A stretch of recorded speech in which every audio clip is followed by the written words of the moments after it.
Hey everyone, welcome back. In this video, we're going to prove Green's theorem, talk about what this theorem actually says, and then we're going to derive it from Stokes' theorem and prove how the equation kind of fits together. So we start with a region D that sits in the xy plane.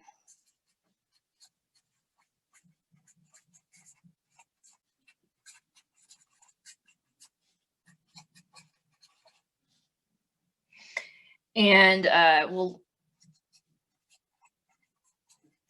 have a boundary with positive, or rather we can say counterclockwise orientation. So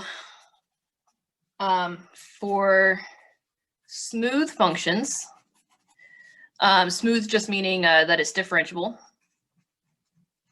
for your purposes anyway.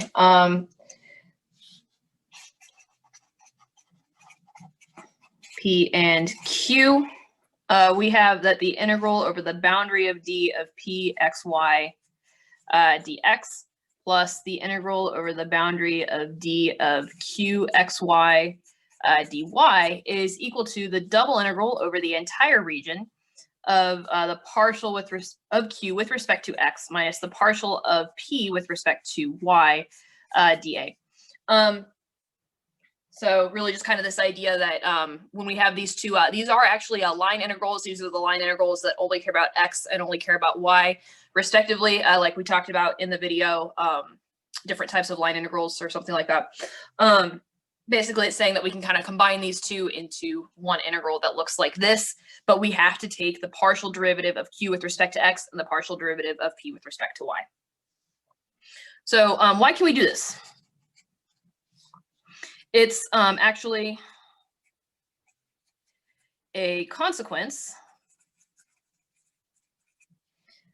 of Stokes' theorem applied to a 2D vector field. In particular, F written as P, X, Y, Q, X, Y, and then we have a 0 in that last component there. And since we know that our region lives in the XY plane,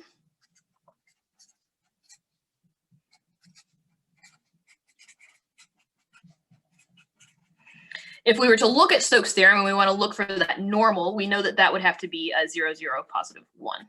So just kind of looking at maybe a sketch of this, if this were the region D, then your normal vector would look like that.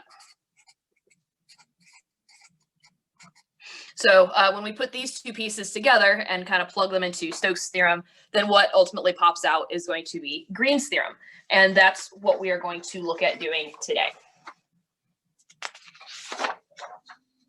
So let's remind ourselves of what Stokes' theorem actually says.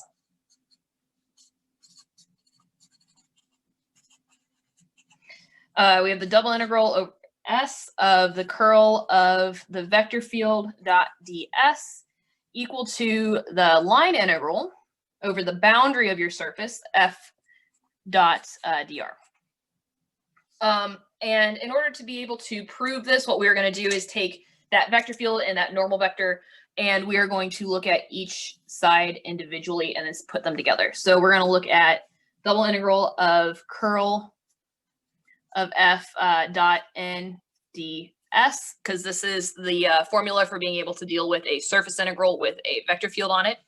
And then we are going to show that that is equal to the line integral. Well, we won't show that it's equal to. We know that this is equal to AB f of r of t dotted with r prime of t dt. So we're going to work with each of these sides individually. This side with the f and the n that we just defined, and then also this side, I guess, just with f, and show that these two sides are equal, and then we'll ultimately get Green's theorem. So first, we will consider this piece right here. So we are looking at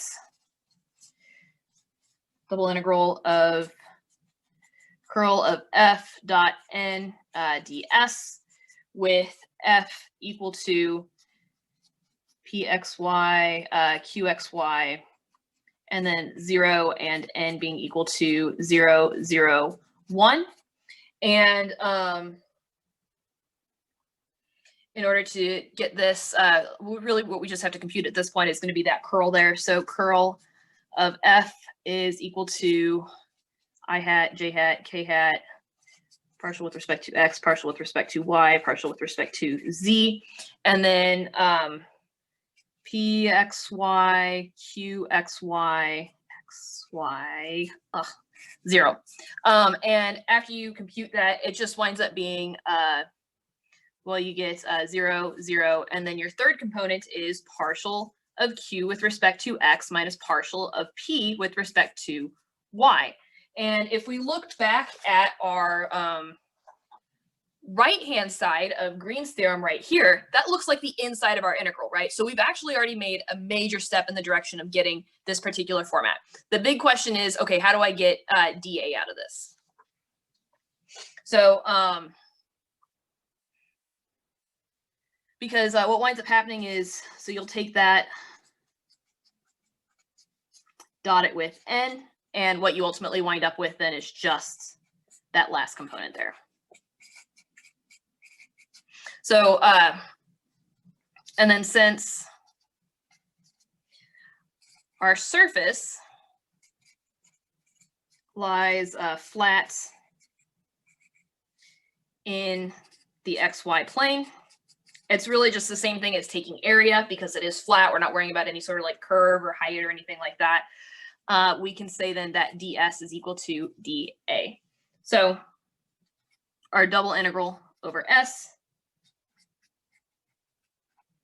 of the curl dot ds is indeed equal to double integral over the region of partial of q with respect to x minus partial of p with respect to y dA.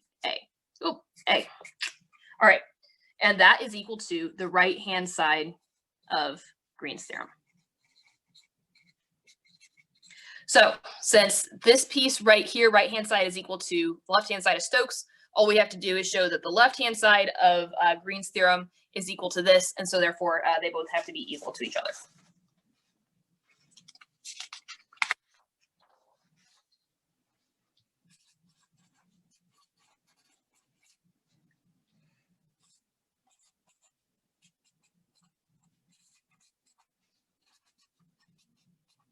So we're still working with the same vector field.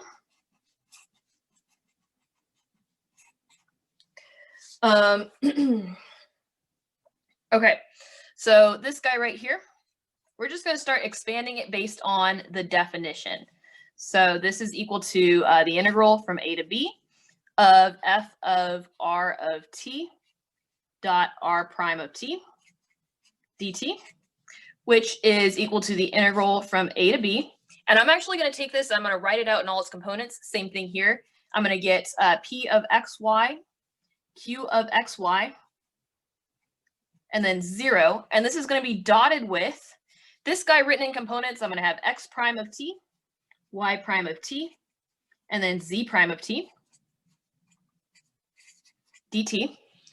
So I can take this dot product here, and I'm just going to be left with p of xy, x prime of t, plus q of xy, y prime of t, and then dt. And I can split that integral into two pieces.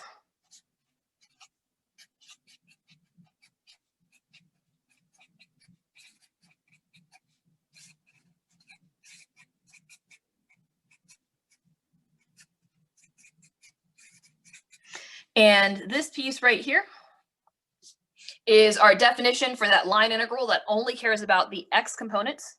So that is equal to the integral over the boundary of d p x. Oh, I guess this should be, I mean, like you can replace all these with p of rt if you want.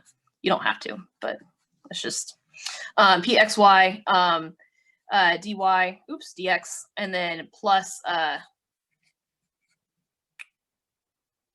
qxy dy. So yeah, and then this is just the left-hand side of Green's theorem. So what we've done is we showed that by Stokes gave us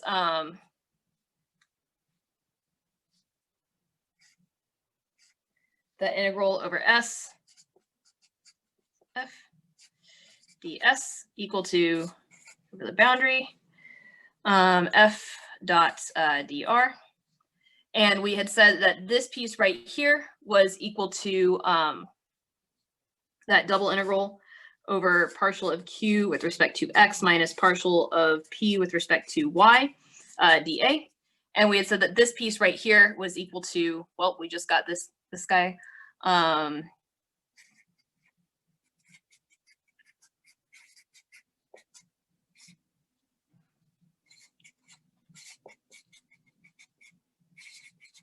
So since these two sides are equal to these, then we must have equality right here. So we have proven Green's theorem.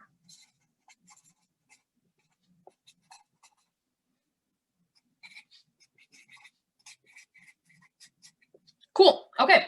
So yeah, so that's where Green's theorem comes from, and that's how we prove it, and how it's all connected. So yeah, that's pretty much for this video.